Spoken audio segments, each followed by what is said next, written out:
Guys, ito gagawa ko ng palaman. Paubos na kasi itong ating cheese pimiento since marami kong apat yata yung keso ko na natanggap ng December, sayang naman.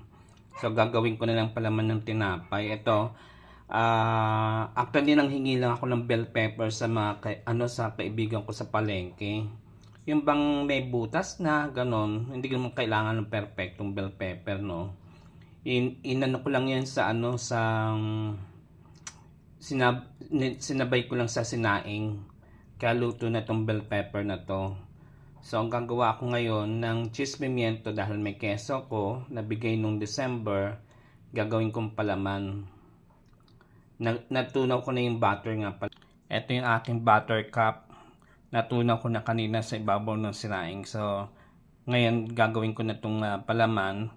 Kukudkurin ko na lang yung keso. Ang ratio lang naman kasi nito 1:1. Dalawa ang keso ko. Ay, actually tatlo pa ang keso ko.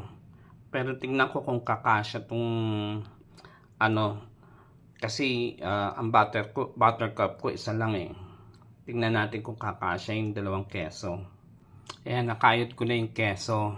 So, yung iba naglalagay condensed milk. Ako, nilalagay ko lang powder milk. Okay na sa akin yun. Tapos konting sugar lang. Ayoko masyadong matamis kasi. Halo ko na ngayon yung maghalo ako ng powder milk. Bear Brand lang yung aking binili. Meron kasi kung ditong Bear Brand. Ito lang aking halo. Maliit lang na 13 pesos nga ang bili ko dito sa maliit na pack na to. Ayan, hinaluan ko na ng gatas, powder milk, tsaka konting sugar. Ayan, para may konting tamis. Ayan, gawa na yung ating cheese pimiento na palaman. Tunaw kasi pa yung yung butter, kaya medyo pa yan.